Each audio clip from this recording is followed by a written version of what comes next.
aus dem Versuch wurde ein Hobby und aus dem Hobby wurde eine Leidenschaft und aus der Leidenschaft wurde mein Beruf.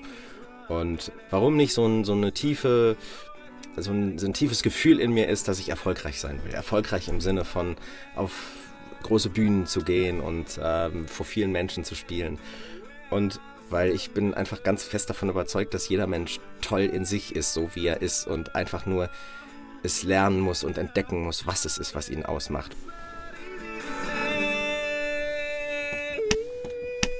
Hi, ich bin's Rasmus und das ist mein viertes First Take Uncut Story und ja, ihr habt's wahrscheinlich mitgekriegt.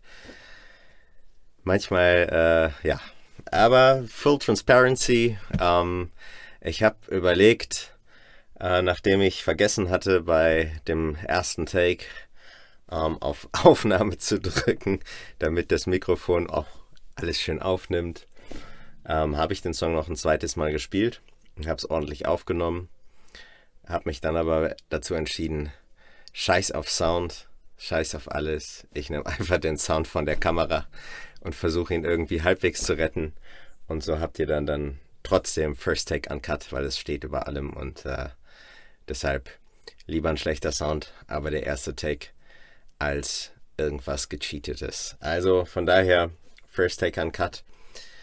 Diesmal, ja, ein bisschen in die Hose gegangen, zumindest was die Technik angeht und dann ist man mit so viel Zeug beschäftigt und Licht und bla und blub und alles und hin und her.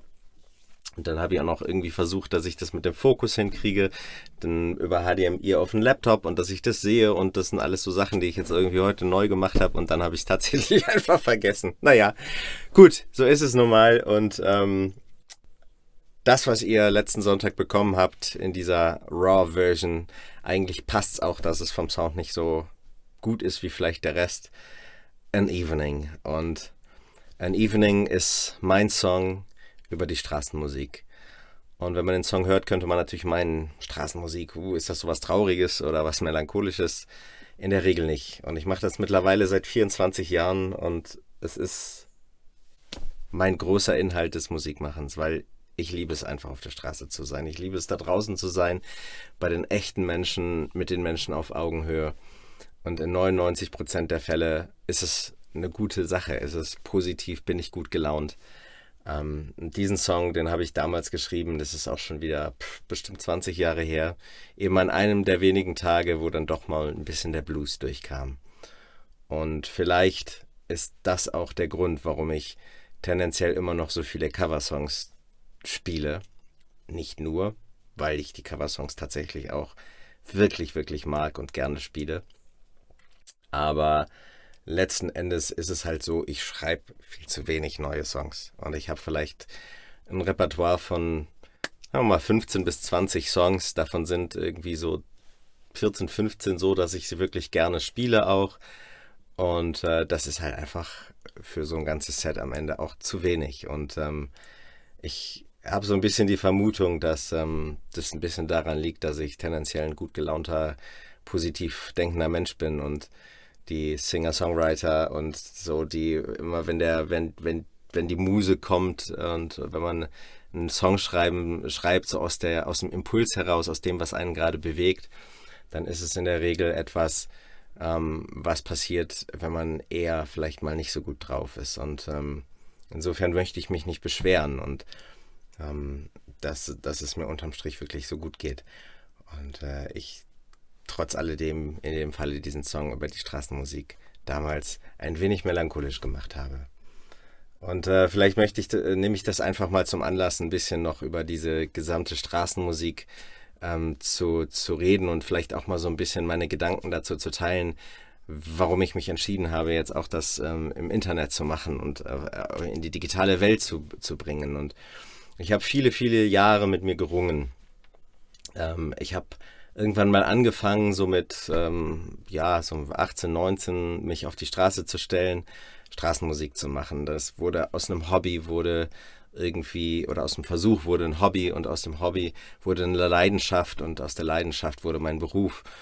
Und ich habe mich schon damals auch irgendwie so 2010 rum irgendwie in der Zeit immer gefragt, immer wieder die Frage gestellt, auch damals, als ich an meinem ersten Album gearbeitet habe, so, warum nicht so ein tiefes Gefühl in mir ist, dass ich erfolgreich sein will. Erfolgreich im Sinne von auf große Bühnen zu gehen und vor vielen Menschen zu spielen. Und ich habe mich immer gefragt, warum ich nichts getan habe, was mich in diese Richtung gebracht hat. Ob es Angst vorm Erfolg war oder was auch immer. Und je mehr ich über mein Leben nachgedacht habe und versucht habe, die Welt zu verstehen, warum die Welt so ist, wie sie ist, was schwer und komplex genug ist. Und wahrscheinlich wird man es nie oder sicher wird man es nie ganz erfassen, wieso die Welt so ist, wie sie ist.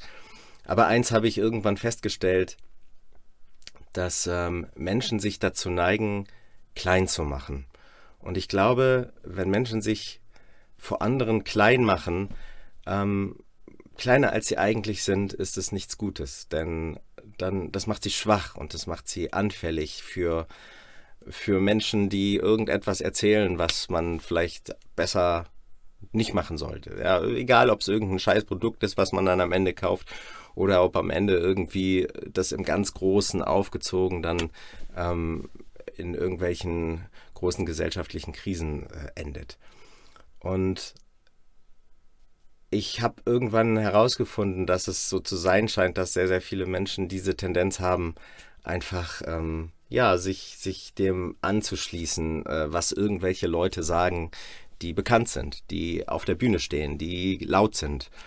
Und manchmal leider das vielleicht auch nicht genug selber hinterfragen, wie das sein könnte oder ob das wirklich stimmt oder was auch immer. Und für mich war das, ich wollte nie so eine Projektionsfläche dafür sein. Ich habe immer gedacht, ich möchte gar nicht erst dazu verleiten, dass ein Mensch sich selbst sozusagen kleiner macht und zu jemandem aufschaut im Sinne von, der ist besser als ich, der ist toller als ich. Weil ich bin einfach ganz fest davon überzeugt, dass jeder Mensch toll in sich ist, so wie er ist und einfach nur es lernen muss und entdecken muss, was es ist, was ihn ausmacht und womit er nach draußen gehen kann und womit er sein Leben bestreitet. Und dann ist es völlig Wumpe, ob das eine hochtrabende wissenschaftliche Karriere ist, ob das irgendwie ein hochdotierter Job ist oder ob das am Ende ein Handwerk ist oder eine Kunst oder was auch immer. Es ist egal. In allen Bereichen kann man sein Glück finden. Man muss es eben nur finden. Und da muss man sich auch nicht mehr klein machen vor anderen. Und ich wollte nicht die Projektionsfläche sein und habe mich deshalb immer so gescheut. Nichtsdestotrotz habe ich jetzt diesen Schritt gewagt, doch dann ein wenig das Ganze umzudrehen und bin jetzt zu dem Punkt gekommen, wo ich gedacht habe, die Welt dreht sich so schnell weiter und es verändern sich so viele Dinge. Und ich möchte einfach anfangen, auch darüber zu reden und das einfach auch vor allem zu zeigen, dass ich davon überzeugt bin, dass man einfach Mensch sein kann, auch im Internet, mit all den Fehlern, die wir nun mal haben. Keiner ist perfekt. Es gibt bestimmt Musiker, die 10, 20 Mal einen Song spielen und jedes Mal ist er perfekt und sie machen niemals einen Fehler. Und das gibt es bestimmt in allen Bereichen, aber das sind ganz wenige und die allerwenigsten Menschen sind in der Lage, auf Knopfdruck immer alles 100% richtig zu machen. Irgendwann kommt ein Fehler und selbst den Besten passiert's. Und ich wünsche mir einfach und möchte gerne damit vielleicht ein bisschen Inspiration sein dafür, dass Menschen mutig werden, einfach zu ihren Fehlern zu stehen und zu sagen, hey, es geht nicht immer alles glatt und so ist es halt. Und die digitale Welt ist eben eigentlich ein dankbarer Platz, um alles eben perfekt aussehen zu lassen. Und man kann 1000 Sachen irgendwie verändern und besser machen und wegpolieren und schön machen oder ganz viele Versuche machen und dann kriegt man das Beste und am Ende trägt es auch noch dazu bei, dass die Menschen anfangen, irgendwie schlechte Laune zu bekommen, weil sie glauben, dass die ganze Welt da draußen so perfekt ist und alles super läuft und bei einem selber irgendwie es halt nicht so rund läuft. Und dafür möchte ich gerne einfach jetzt eine Inspiration sein und euch ermutigen, macht euer Ding, scheißegal was es ist. So. Seid bei euch, seid ehrlich zu euch, seid ehrlich zu anderen. Und deshalb habe ich mich auch entschieden, jetzt First Take Uncut. Was soll der Quatsch? Ich nehme halt den ersten Take, auch wenn es halt daneben gegangen ist. Es gehört dazu, auch das ist eine Art von Fehler. Das war nicht der Fehler, den ich bei mir in meinem Kopf erwartet hatte, der als erstes rausgeht. Ich habe mir gedacht, ich verhau irgendeinen Song oder was auch immer, mache einen blöden Fehler beim Gitarrenspielen, vergesse den Text oder irgendwie sowas.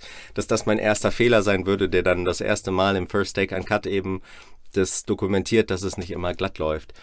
Und jetzt ist es eben sowas geworden, auch in Ordnung. Aber deshalb First Take Uncut, ganz ehrlich, es soll so sein, wie es ist, und es ist einfach jetzt der Sound von der Gitarre, von der Kamera, den ihr hattet bei An Evening, meinem ersten Original eigenen Song, den ich für euch in diesem Format First Take Uncut gespielt habe. Und in diesem Sinne wünsche ich euch alles Gute, passt auf euch auf, und ich freue mich definitiv auf nächste Woche, und dann vergesse ich auch wieder nicht auf Aufnahme zu drücken, und dann ist der Sound auch wieder ein bisschen schöner, und freue mich auf jeden Fall drauf. Passt auf euch auf. Bis nächsten Sonntag. Alles Gute. Euer Rasmus. Ciao.